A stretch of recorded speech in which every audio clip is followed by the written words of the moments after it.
Saudara dan saudari yang saya kasihi, kita berjumpa kembali.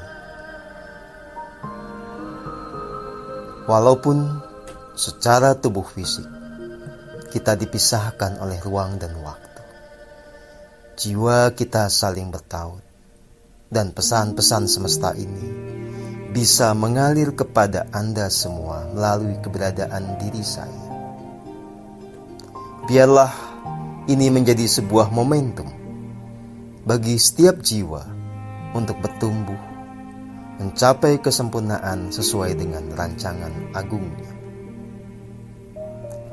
Kali ini, saya hendak membahas dan membabarkan tentang satu topik yang ini bagi banyak orang dianggap sangat penting, sekaligus sangat membingungkan. Apakah sejatinya Tuhan itu ada? Lalu jika Tuhan itu ada, bagaimana sikap kita?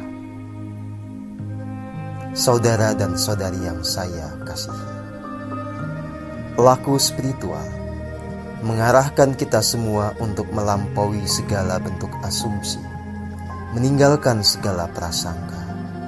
Kita masuk kepada kebenaran sejati yang dilandasi pengalaman otentik.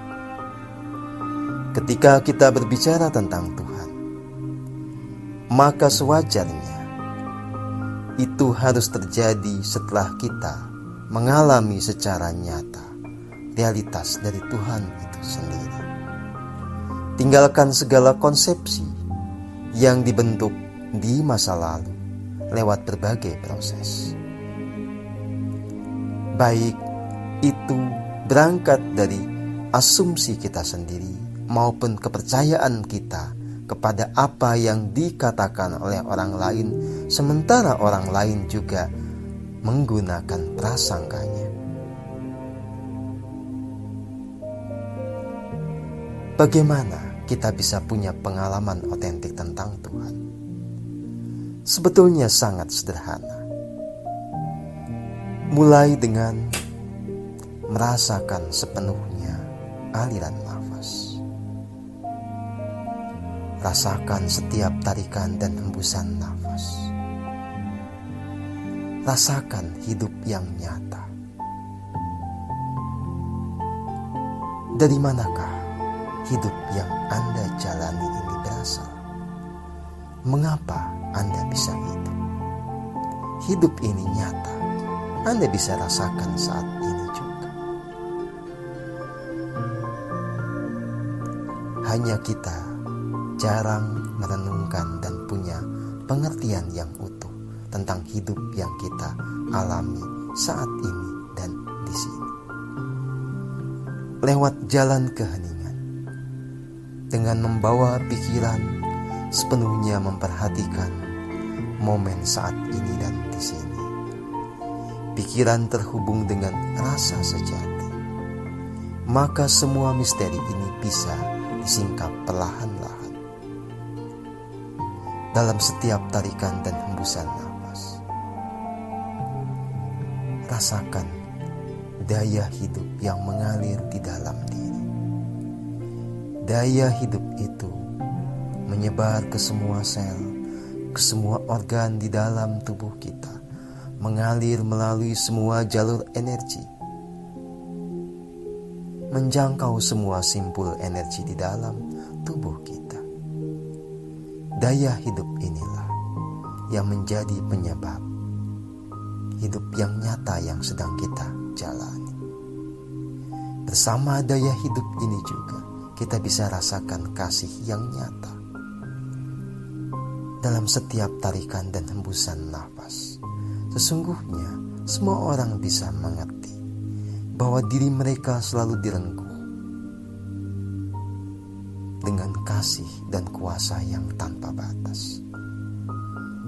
Lalu, dari manakah asalnya? Apakah sumber dari daya, kehidupan, dan kasih murni ini?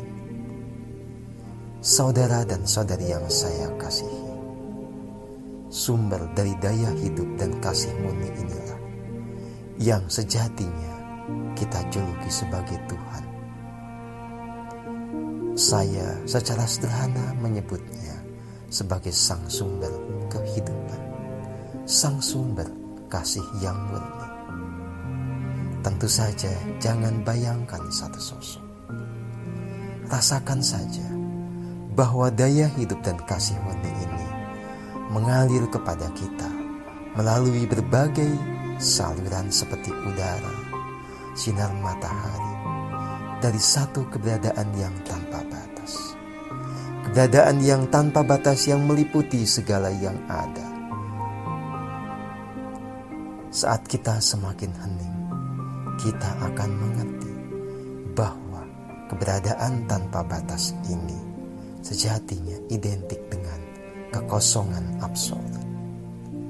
Maka inilah sejatinya Tuhan sebagai realitas yang tanpa batas pada keadaan awal mulanya.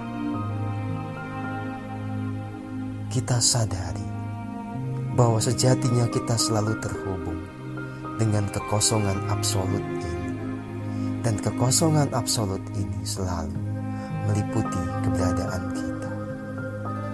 Maka lewat laku keheningan kita bisa menjadi mengerti bahwa kita selalu ada dalam kesatuan dengan sang sumber hidup yang kita juluki sebagai Tuhan. Dalam keheningan kita bisa semakin merasakan kemenyatuan ini. Semakin intens kita merasakan daya hidup yang mengalir, kasih murni, kita akan semakin mengerti karakter atau kualitas dari sang sumber kehidupan ini. Rasakanlah itu. Itulah yang disebut sebagai pengalaman otentik. Dari pengalaman otentik itulah bisa muncul pengertian. Saat kita semakin dalam menyelami keheningan, meniti jalan nafas kita, merasakan sepenuhnya setiap tarikan dan hembusan nafas. Saat kita menarik nafas kita secara natural,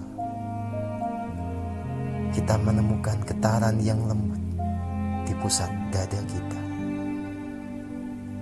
Kita niscaya juga mengerti pada setiap tarikan nafas kita terhubung dengan sumber kasih murni di dalam diri.